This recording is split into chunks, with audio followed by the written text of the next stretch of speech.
Regulation of blood glucose. तो जब अपन carbohydrate खाते हैं तो कार्बोहाइड्रेट है वो किस में कन्वर्ट हो जाती है, ग्लूकोज में, और वो ग्लूकोज सेल को क्या प्रोवाइड करवाता है, एटीपी।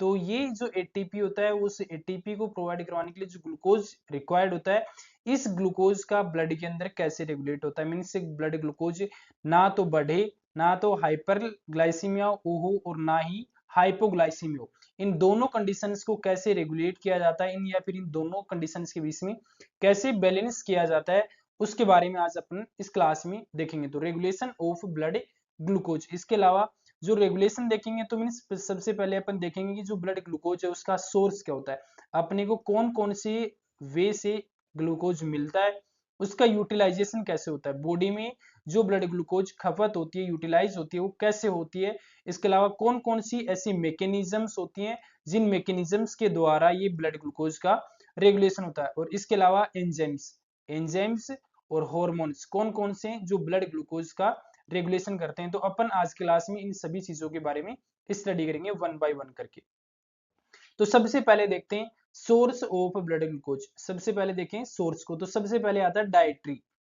अगर खाने के रूप में अपन जो ब्लड ग्लूकोज है वो प्राप्त कर सकते हैं, ग्लूकोज है वो डाइट से ले सकते हैं। इसके अलावा सिंथेसिस हो सकता है ग्लूकोज का, ग्लूकोनियोजेनेसिस की प्रोसेस। जो ग्लूकोनियोजेनेसिस प्रोसेस होता है उसमें क्या होता है कि जो नॉन कार्बोहाइड्रेट सब्सटेंस है उन नॉन कार्बोहाइड्रेट सब्सटेंस से ग्लूकोज बनना, तो इसके द्वारा भी ग्लूकोज बन सकती है, जिसे लैक्टेट से ग्लिसरॉल प्रोपियोनाइल कोएंजाइम और glucogenic amino acid, means in सभी चीजों से ग्लूकोज का फॉर्मेशन हो सकता है। तो एक तो डाइट से ले सकते हैं और सेकंड वन ग्लूकोनियोजेनेसिस के प्रोसेस के द्वारा ग्लूकोज बन सकता है। इसके अलावा ग्लाइकोजिनोलाइसिस, जो बॉडी में स्टोर्ड ग्लाइकोजन है वो टूट करके ग्लूकोज बनाने लग जाए, थर्ड वन ये।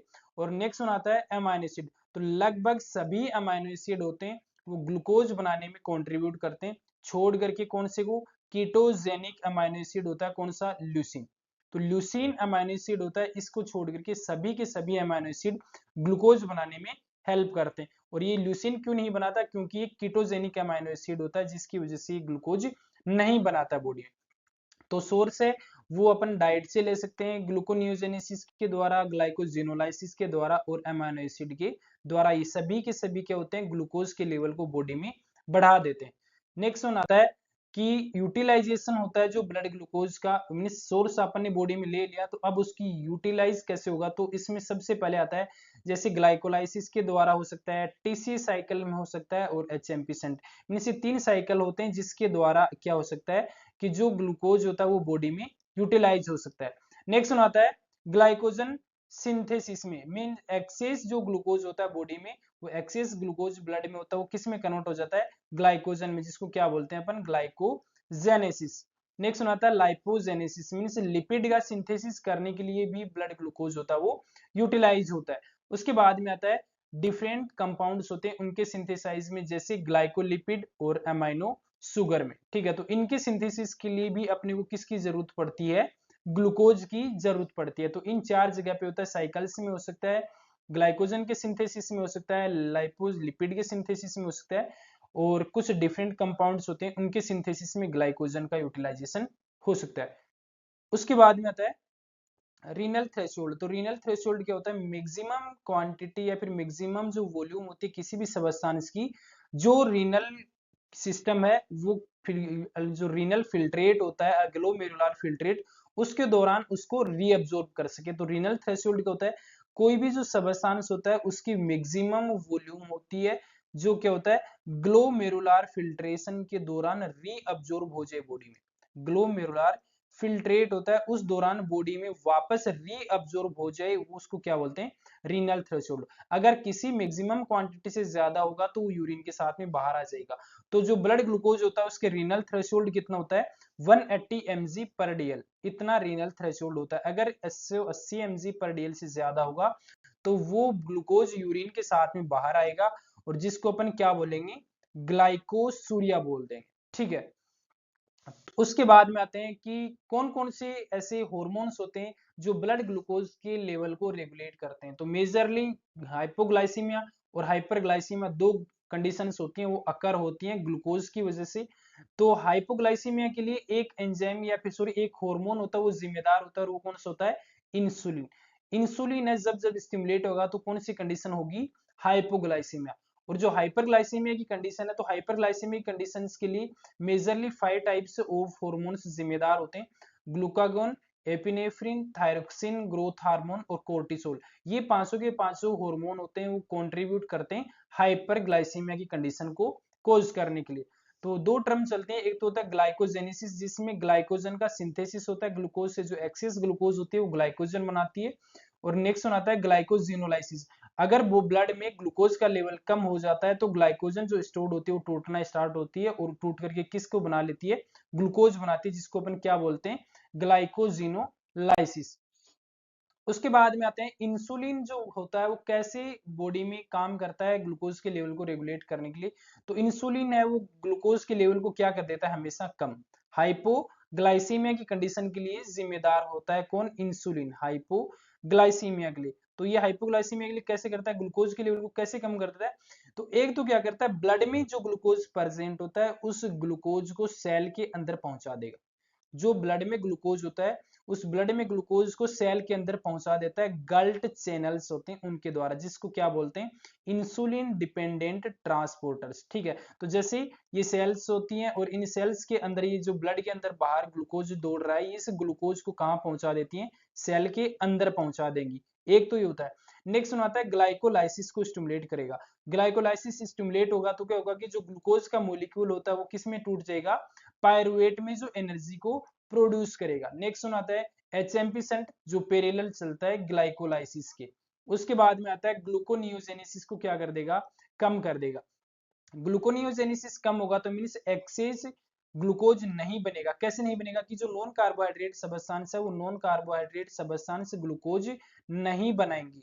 ठीक है, तो ग्लूकोनियोजेनेसिस भी क्या हो जाएगा? डिक्रीज हो जाएगा। उसके बाद में ग्लाइकोजिनोलाइसिस को इनहिबिट कर देगा। ग्लाइकोजिनोलाइसिस मीन्स जो ग्लाइकोजन है वो ग्लाइकोजन ग्लूकोज में कन्वर्ट नहीं होने देगा। ठीक है, तो ये तीन इस वे से इंसुलिन क्या करता है? एक तो सेल के अंदर ग्लूकोज को एंटर करवा देता है, ग्लाइकोलाइसिस के प्रोसेस को बढ़ा देता है, एचएमपी संट को बढ़ा देता है, ग्लाइकोजिनोलाइसिस होता है उसको कम कर देता है, और ग्लूकोनियोजेनेसिस की जो प्रोसेस होती है उसको भी क्या कर देता है? ये कम कर देता है, जिससे ब्लड में ग्लूकोज का लेवल कम हो जाएगा या फिर मेंटेन रहेगा।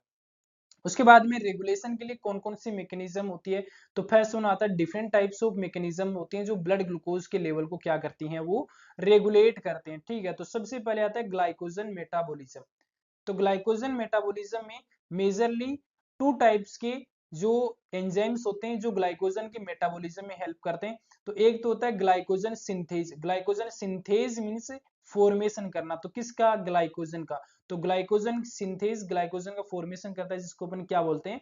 ग्लाइकोजेनेसिस। नेक्स्ट वन एंजाइम आता है ग्लाइकोजन फोस्फोराइलेज, जो क्या करता है? जो ग्लाइकोजन होती है उस ग्लाइकोजन को ब्रेक डाउन करता है। ठीक है, break down of glycogen, break down करेगा ग्लाइकोजन का, जिसको अपन क्या बोल देंगे? ग्लाइकोजिनोलाइसिस। तो ग्लाइकोजन सिंथेज होता है वो ग्लाइकोजन बनाता है, जबकि ग्लाइकोजन फोस्फोराइलेज होता है वो ग्लाइकोजन को तोड़ता है। दोनों के दोनों जो एंजाइम होते हैं वो इंसुलिन और ग्लूकागोन के द्वारा कंट्रोल होते हैं, जो फोस्फोराइलेशन और डीफोस्फोराइलेशन के द्वारा एक्टिव और इनएक्टिव होते हैं।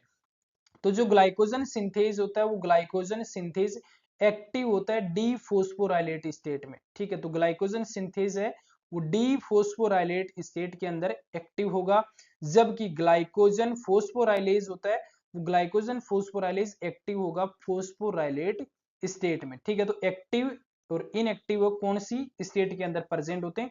तो ग्लाइकोजन सिंथेज है वो ग्लाइकोजन सिंथेज प्रेजेंट होता है डीफोस्फोराइलेटेड स्टेट में, जबकि ग्लाइकोजन फोस्फोराइलेज है वो फोस्फोराइलेटेड स्टेट में एक्टिव रहेगा। उसके बाद में पाथवे होते हैं जो रेगुलेशन करने के लिए। तो सबसे पहले मेटाबॉलिज्म होता है जो ग्लाइकोजन का, तो जो ग्लाइकोजन होता है वो ग्लूकोज बनाए। तो कैसे ग्लूकोज बनेगा? तो जो लीवर में ग्लूकागोन और मसल्स में जो एपिनेफ्रिन होता है, ये दोनों के दोनों मिलकर के क्या करते हैं? रिसेप्टर्स के साथ में अटैच होंगे, अटैच होकर के साइक्लिक एएमपी के रूप में काम करेंगे, और साइक्लिक एएमपी के रूप में काम करके एडिनाइल साइक्लेज का सिंथेसिस करेंगे। मींस एडिनाइल जो साइक्लेज है उसको बनाएंगे। ये एडिनाइल साइक्लेज क्या होगा? इस एटीपी के मॉलिक्यूल को साइक्लिक एएमपी में कन्वर्ट कर देगा। और ये साइक्लिक एएमपी है वो इनएक्टिव पीके को, इनएक्टिव फोस्फोराइलेज काइनेज एंजाइम को एक्टिव फोस्फोराइलेज काइनेज एंजाइम में कन्वर्ट कर देगा। अब ये जो एक्टिव फोस्फोकाइनेज स्टिमुलेट होगा और स्टिमुलेट होकर के ये क्या करेगा, एक्टिव करेगा ग्लाइकोजन फोस्फोराइलेज एंजाइम को। और जबकि कैल्शियम होता है वो भी ग्लाइकोजन फोस्फोराइलेज एंजाइम को क्या करता है, एक्टिवेट करता है। और ये एक्टिव होगा कौन सी स्टेट में, फोस्फोराइलेशन स्टेट में एक्टिव रहेगा। कौन सा, ग्लाइकोजन फोस्फोराइलेज। और ग्लाइकोजन फोस्फोराइलेज किस चीज के लिए जिम्मेदार होता है, ग्लाइकोजन को तोड़ने के लिए। तो ये स्टिमुलेट होकर के ग्लाइकोजन के ब्रेकडाउन को स्टिमुलेट करेगा और किसका सिंथेसिस करेगा, ग्लूकोज का। जिससे ब्लड में ग्लूकोज का जो लेवल है क्या हो जाएगा, वो बढ़ जाएगा। तो ग्लाइकोजन का मेटाबॉलिज्म ऐसे होता है, ठीक है। तो ग्लाइकोजन का मेटाबॉलिज्म के लिए ग्लूकागोन, एपिनेफ्रिन होता है और इसके अलावा एक्टिव फोस्फोराइलेज काइनेज एंजाइम होता है, ग्लाइकोजन फोस्फोराइलेज। उसके बाद में आता है कि जो ग्लाइकोजन मेटाबॉलिज्म होता है उसमें ग्लूकोज को कैसे रेगुलेट किया जाता है। तो जो ग्लूकागोन या फिर ग्लूकागोन एपिनेफ्रिन होते हैं वो एडिनाइल साइक्लेज की प्रेजेंस करके, फॉर्मेशन करके एटीपी को साइक्लिक एएमपी में कन्वर्ट करेंगे। ये जो साइक्लिक एएमपी है इनएक्टिव प्रोटीन फोस्फोराइलेज काइनेज को एक्टिव फोस्फोराइलेज काइनेज में कन्वर्ट करेगा। और ये एक्टिव फोस्फोराइलेज काइनेज एंजाइम होता है वो फोस्फोराइलेटेड स्टेट में ग्लाइकोजन सिंथेज को स्टिमुलेट करेगा और एक्टिव करेगा। और ये एक्टिव होकर के कन्वर्ट करेगा इनएक्टिव जो ग्लाइकोजन सिंथेज होता है उसके अंदर। ये जो एक्टिव ग्लाइकोजन सिंथेज होता है फोस्फोराइलेटेड स्टेट में, ये ग्लाइकोजन सिंथेज है वो इनएक्टिव हो जाएगा। किसकी वजह से, फोस्फोराइलेशन की वजह से। और फोस्फोराइलेशन की वजह से जब ग्लाइकोजन सिंथेज एंजाइम है वो इनएक्टिव हो गया, मींस कमजोर हो गया, तो उसकी वजह से ग्लाइकोजन है वो ग्लूकोज में कन्वर्ट नहीं हो पाएगी और जिसकी वजह से ब्लड में ग्लूकोज का लेवल क्या हो जाएगा, डिक्रीज हो जाएगा। तो ग्लाइकोजन सिंथेज अगर एक्टिव होगा, अगर जो ग्लाइकोजन सिंथेज एंजाइम एक्टिव होगा, एक्टिव रहेगा, तो जो ग्लाइकोजन है वो ग्लाइकोजन किस में कन्वर्ट हो जाएगी, ग्लूकोज में, ठीक है, ग्लूकोज में। और अगर ग्लाइकोजन सिंथेज एंजाइम इनएक्टिव रहेगा तो ये इनएक्टिव होने की वजह से जो ग्लाइकोजन है वो ग्लाइकोजन ग्लूकोज में कन्वर्ट नहीं हो पाएगी, ठीक है। तो ये था इसका मेटाबॉलिज्म। नेक्स्ट वन आते हैं, इंसुलिन होता है वो कैसे इनएक्टिव कर देता है इसको। तो कैसे करता है कि due to utilization of cyclic AMP, जो साइक्लिक एएमपी होता है उसका यूटिलाइजेशन होने की वजह से फोस्फोराइलेटेड काइनेज एंजाइम होता है वो इनएक्टिव हो जाता है। अब इनएक्टिव होने की वजह से ग्लाइकोजन सिंथेज है वो एक्टिव रहेगा किसमें, फोस्फोराइलेटेड स्टेट में, जिसकी वजह से ग्लाइकोजन सिंथेसिस होता रहेगा किससे, ग्लूकोज से, जिसकी वजह से ब्लड में ग्लूकोज का लेवल कम होता रहेगा, ठीक है। उसके बाद में आता है रेगुलेशन ऑफ ग्लूकोनियोजेनेसिस। तो ग्लूकोनियोजेनेसिस अपने क्या देखा था कि जो नॉन कार्बोहाइड्रेट सब्सटेंस है वो नॉन कार्बोहाइड्रेट सब्सटेंस क्या बनाते हैं, ग्लूकोज बनाते हैं, ठीक है। तो इस प्रोसेस को अपन क्या बोलते हैं, ग्लूकोनियोजेनेसिस। और ग्लूकोनियोजेनेसिस की प्रोसेस के लिए मेजरली 4 की एंजाइम्स होते हैं जो रेगुलेट करते हैं इस ग्लूकोनियोजेनेसिस की प्रोसेस को। कौन कौन से, पायरुवेट कार्बोक्सिलेज, फोस्फोएनोल पायरुवेट कार्बोक्सिकानेज, फ्रक्टोज 1,6 बिस्फोस्फेटेज और ग्लूकोज 6 फोस्फेटेज। तो ये मेजरली एंजाइम्स होते हैं जो इसको क्या करते हैं, ग्लूकोनियोजेनेसिस की प्रोसेस को रेगुलेट करते हैं। उसके बाद में जब इंसुलिन जब एक्टिवेट होगा तो ग्लूकोज के लेवल को कम कर देगा, ग्लूकागोन एक्टिवेट होगा तो इन ग्लूकोज के लेवल को बढ़ा देगा। अब मेजरली 2 टाइप्स की मैकेनिज्म्स होती हैं जो इसको रेगुलेट करती हैं। तो एक तो होता है इंडक्शन, जिस मैकेनिज्म को बोलते हैं इंडक्शन। इंडक्शन मींस इंड्यूस होना, मींस स्टिमुलेट होना, इंक्रीज होना।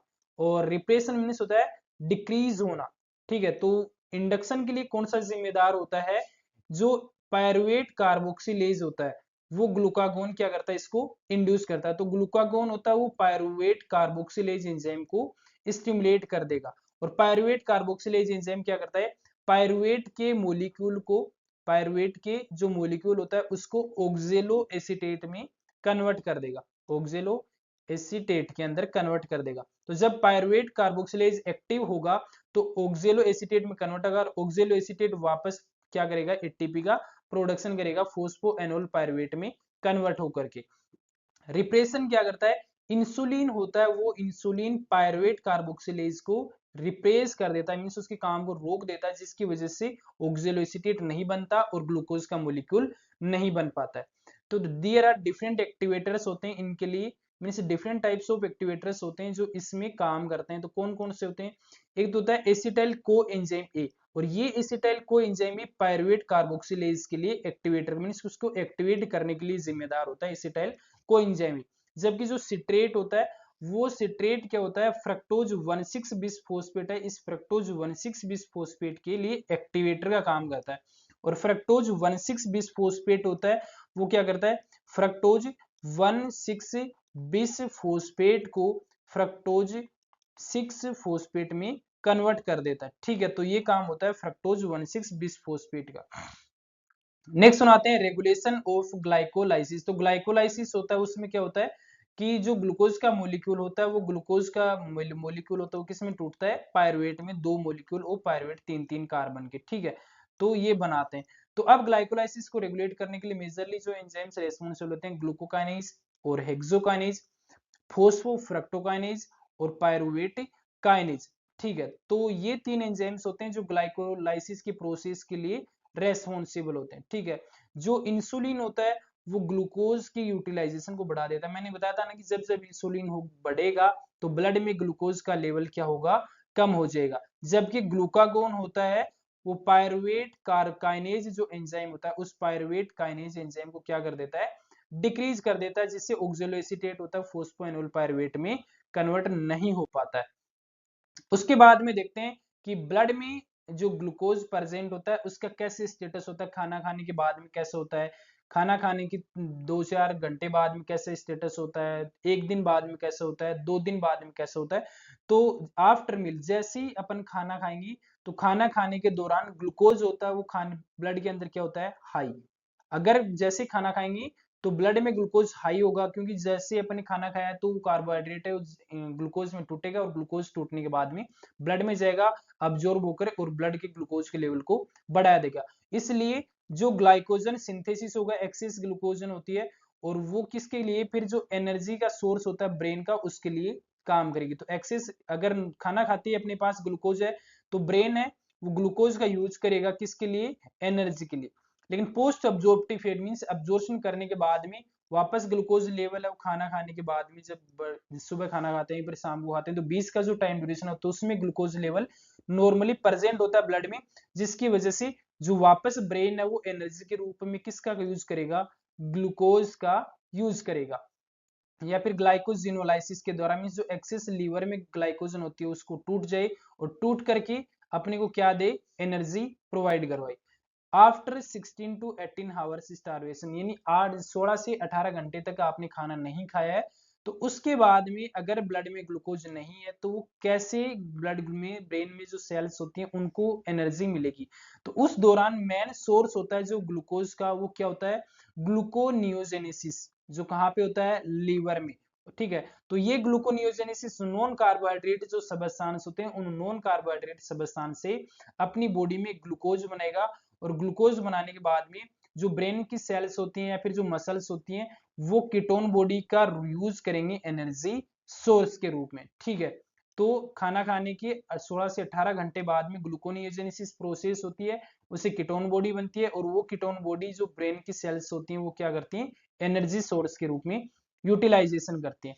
नेक्स्ट आता है आफ्टर 3 डेज सर्विसन, अगर आपने 3 दिन लगातार खाना नहीं खाया है उस दौरान ब्रेन को कैसे एनर्जी मिलती है? तो उस दौरान जो ब्लड में सॉरी जो ह्यूमन बॉडी में स्केलेटल मसल्स होती हैं उन स्केलेटल मसल्स में जो प्रोटीन प्रेजेंट होती है वो प्रोटीन टूटेगी, टूट करके ग्लूकोज का प्रोडक्शन करेगी और ग्लूकोज का प्रोडक्शन करके जो कीटोन बॉडी होती है उसका प्रोडक्शन होगा, जिससे और वो कीटोन बॉडी होती है फिर ब्रेन होता है वो किसका यूज करता है? एनर्जी के लिए, इसी कीटोन बॉडी का। तो अपन ने आज की क्लास में क्या देखा है कि सबसे पहले देखा था कि ब्लड ग्लूकोज है वो रेगुलेट कैसे होता है। तो ठीक है, सबसे पहले सोर्स क्या होता है, इसके बाद में उसका यूटिलाइजेशन क्या होता है, उसके बाद में रेगुलेशन कैसे होता है, हाइपोग्लाइसीमिया क्या होता है, इसके बाद में हाइपर जो ग्लाइसीमिया होता है वो क्या होता है और उसके बाद में इसके जो एंजाइम्स होते हैं वो कौन कौन से होते हैं, हार्मोन्स होते हैं वो कौन से होते हैं, और लास्ट में देखा है अपने स्टेटस ऑफ ब्लड ग्लूकोज। ठीक है, तो ये सारी चीजों के बारे में अपन ने देखा वन बाय वन करके। आज के लिए बस इतना ही, बाकी का अपन देखेंगे नेक्स्ट क्लास में। Thank you.